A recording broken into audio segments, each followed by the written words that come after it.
Yo, what's going on, guys? So it's Eric Cacciatore here with Ben Morrell, and we just finished recording episode 467. And Ben has been taking us through the Jolt platform and how we can use Jolt to organize and systematize our business using the app. And so, if you just listen to the episode, the purpose of this video that you're watching right now is to kind of just give you a quick demo of what the Jolt platform looks like. And if you're watching this on YouTube, head over to restaurantunstoppable.com/467 and listen to the episode. Then maybe watch this video that will also be in the show notes right there, so you can kind of get caught up with us. So Ben, I guess take it from here. Show us or tell us what we're looking at right now. Awesome. So what I have pulled up here on my screen is an iPad simulator. So essentially and I'll kind of go over the mechanics of how this tool works, but it's very simple for an employee who needs to see what needs to get done to click on their name, put in their 4-digit PIN number, and then when they come to the list tab, it's going to show them exactly what they need to complete for the day.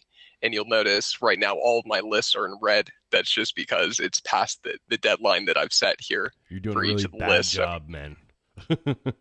Exactly. It looks like this restaurant's Slacking. experiencing a little bit of troubles here, but with the example I here with the opening checklist, the list is set to pop up at 6:30 and it's due at 10:30. So if it's not done by 10:30, we can set so the manager gets that text notification or an email to remind him that this work needs to get done. And then as the employee starts going through and completing the items, it's going to automatically name, date, and timestamp. So there's more accountability. And this is going to come back into play when we talk about the reporting in just a little bit. The gamification aspect that we talked about during the podcast is incorporated with these little point values if you choose to use them. That again, as George is completing the list, he'll be earning points. And that way you have a metric back on the home screen to see who your top performers are and which employees you need to keep a closer eye on. There you'll also see there's a column for you to see how many individual items the employees have to complete. And based on who's logged in, you can set it up so that the employees are only going to see those jobs that apply to them. Does that make sense so far, Eric? Absolutely. This is we talked about it briefly during the interview, the gamification features. And I didn't realize, am I on point right now? Is that what we're talking about? Yep. So that's the gamification, the little point system there that, we sometimes even hear stories of restaurant owners that their employees race every day to be able to clean the bathroom just because they've want the strategically set it up and made it worth more points. So I'm curious, did I see on that page that you had points that you could set goals for people to hit specific levels? Is that what that was? Yep. So this is kind of the monthly total. So operators will kind of do creative things with them that they can have either benchmarks or they might have a competition that whoever earns the most points in that month gets free movie ticket, and then they'll see their productivity shoot through the roof there. So And you can kind of get creative with how you use the points. You're only at 100 points. You got some people there that are I'm kind of seating slacking off here. Yeah. I guess I'm doing the managing side of things here. So. All right, keep going. Yeah. To kind of get back to the list, this list is pretty simple. I've just used the checkmark item types.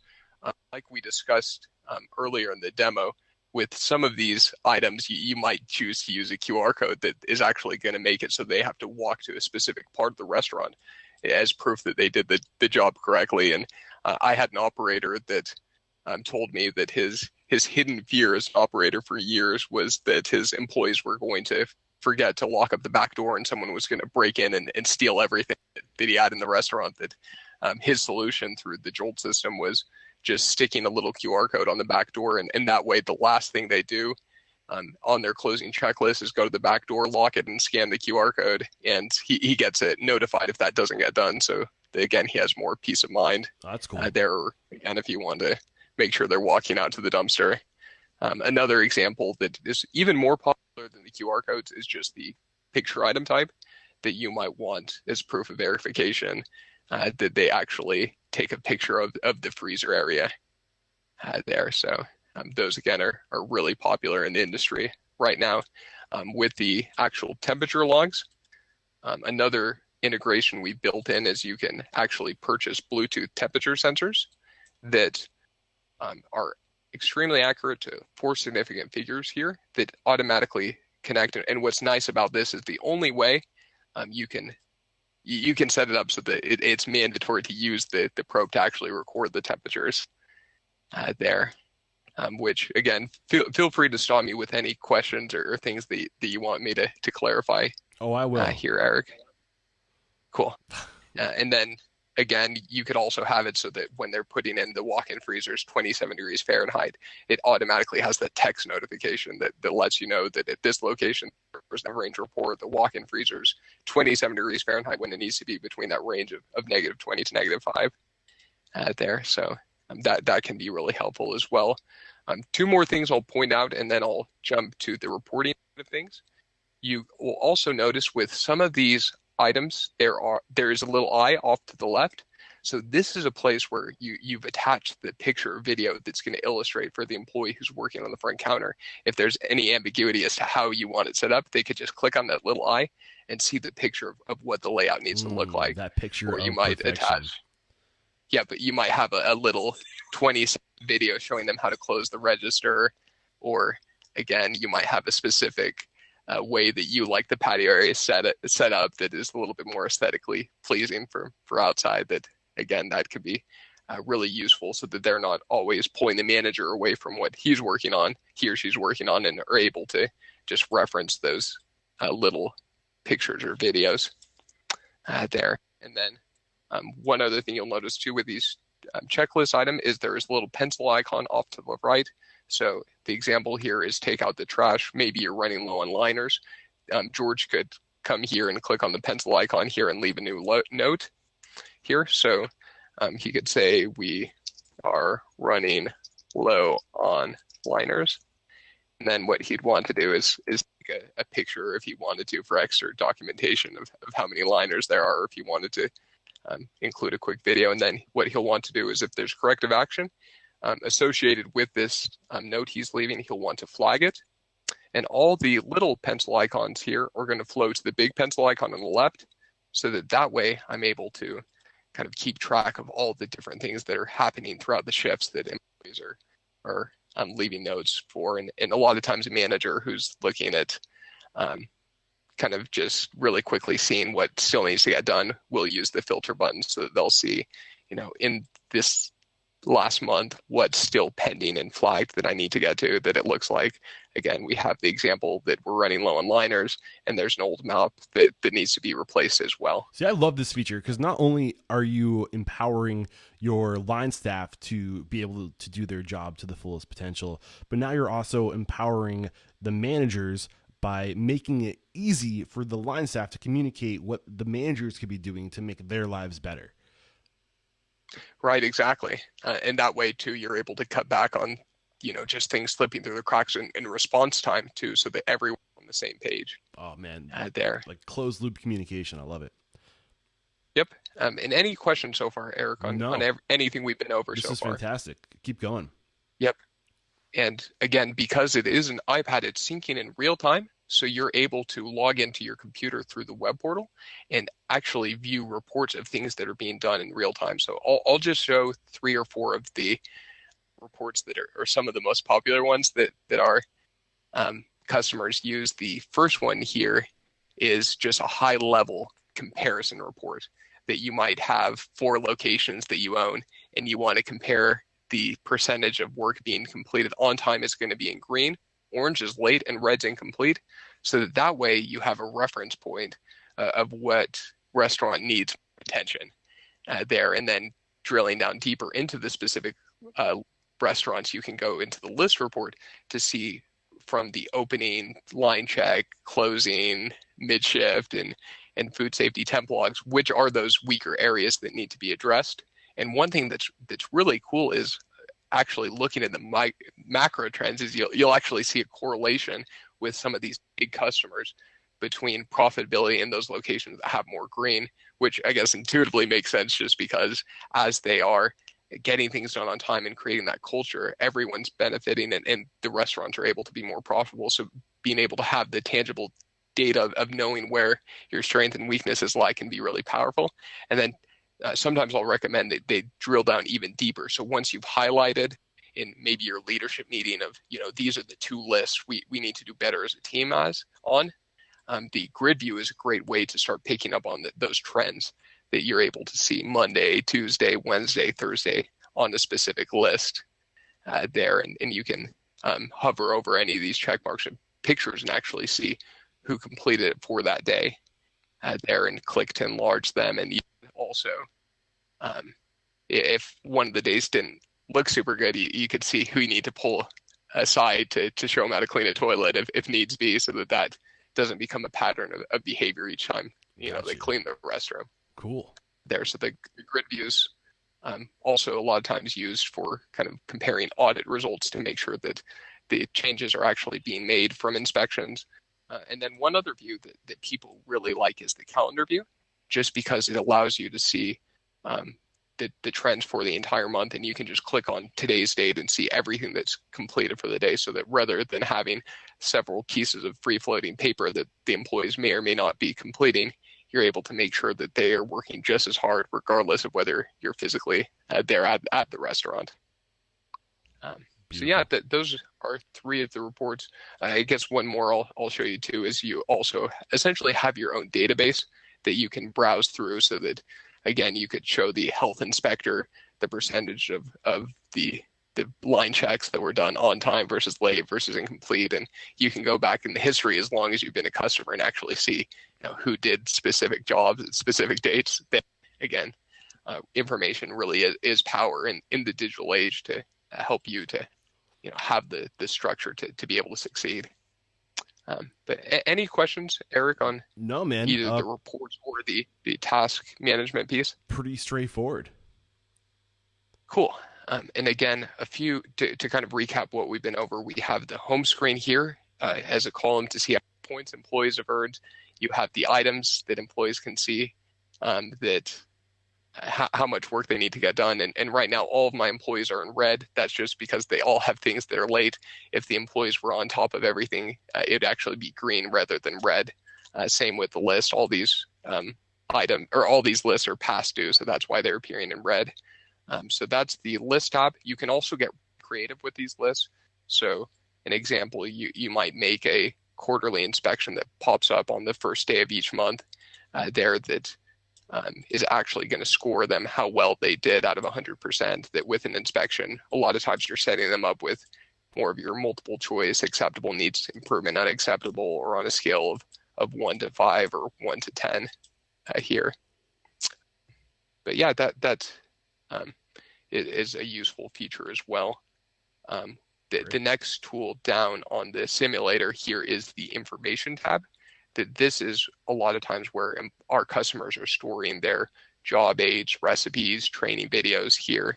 That one brand that is a big fan of this feature is Tropical Smoothie. Their corporate group decided that they really needed this tool, and they have about 500 locations, more than 500 nationwide. And how they used to distribute their recipes is it was a big process that they would print off hundreds of recipe cards and individually have to ship them out to each of the owners. That with Jolt, they essentially could just upload the updated information, and within seconds it could be live nationwide at all their locations. Oh, that's awesome. There. So again, it's nice to be able to have that information more accessible to the employees. They're going to need it, and they can also star things they use on a frequent basis there if they've got a few things that are pertinent for them. Or an example too might be in a fine dining setting. You might have a customer or employee rather that needs to pull up the fettuccine alfredo recipe there, that they could just use the search feature here to grab the PDF or see a picture or video of how that needs to be done there. So that's the information tab. It's pretty intuitive there as to how it is kind of set up there, that it's just housing those different resources for your employees. We already kind of covered the logbook for keeping track of notes and making sure they're getting resolved. The next feature that a lot of our customers use here is the labeling piece, that you're able to, again, have all of the labels that you'll need through the day pre-programmed with when they'll expire, which I'll show you just a really quick video, and then we'll kind of wrap things up here on the demo. We can go into more detail on some of these features on perhaps another call. But the labeling feature is actually really cool here, that off of the same iPad, they can just click on whatever label they need printed, and the Zebra printer here connects in real time. It does up to 6 labels per second, so it's the fastest label printer on the market. It's a thermal printer as well, so it's not using any ink or upkeep. And if I pause it here, you can kind of see what those products or what those labels might look like, that they'd have the product name, who printed it, when it was repaired, and when it needs to be used by, that they could then stick on each of their products that they need to be labeling. I mean, just the time you spend like writing all that stuff out, it's just like money out the window, just paying people to like handwrite all that stuff, and it's just messy. And definitely keep going. For sure. And that's something we see too with people that label. There's kind of 3 big reasons why they move to a system like this. The first is just, like you mentioned, a time-saving perspective, that if this is taking cumulatively 30 minutes a day and I'm paying my employees, $9 an hour, and can completely streamline it, that does allow you to either reduce or redirect your labor costs. Secondly, the actual food safety implications are huge too for restaurants. Like Chipotle, that get shut down if they aren't actually filling them out, that if they're filling them out by hand and you can't read the handwriting, you end up either throwing away the inventory or holding on to it too long and serving something you shouldn't to your customers. So that's a really big issue. And then like I mentioned too, we actually get a big discount for our customers. So the printer is about 1/3 to 1/4 the cost of what most other people pay, as well as the margin they spend on the actual labels there, which again, we like to kind of crunch the numbers to see, which I'll try and drag this over so it's kind of in the center of my screen. But there are kind of tangible savings that people see with having the physical margin that you could save switching from Daydots to Jolt labels, again, are going to grow depending on how many labels you go through on an average day. But the time and labor is something that in and of itself can pay for the entire system, just having that increase in efficiency there. And then one last thing too to mention with the labeling is it also has all of the reports trackable through the system as well, that you're able to see which employees are doing labels for a set day range, as well as how many of the individual products are getting labels, so you can make sure things aren't slipping through the cracks, and you get even more granular there to actually view trends of how many labels are being printed on different days of the week or different hours of the day too, if that information's useful for you. Beautiful. Yeah. Ben. Very cool. Thank you. Is there anything else you wanted to show us before we wrap up this video? So I think those are kind of the main highlights on the actual simulator. There are a few features that are geared more to the back end that we probably won't get in today, such as scheduling and some of the message blast features. But again, the iPad part, we pretty well covered here. The task management, the training, communication aspects that again can be so important for restaurant or owners, regardless of the size of their business. Beautiful. Again, this is episode 467. There's a complete episode dedicated to Jolt. If you're watching this in the show notes right now, either above or below this video, I'll have links to schedule your own one-on-one demo with Ben. If you have your own questions, he can take you through the software we're looking at right now and answer your questions. And his contact information is at the bottom of this page. Your email, benjamin.morrell, MORRELL. Yep. At 2 R's, 2 L's. It's at Jolt Up. What is it? Yep, at joltup.com. And again, that link will be at the bottom of this page. And if you're watching this on social media, I'll have the link to talk to Ben in the post as well. So I think that's everything, right? All right, cool. Well, thanks again for everything, Ben, and peace out. Awesome. Thanks, Eric.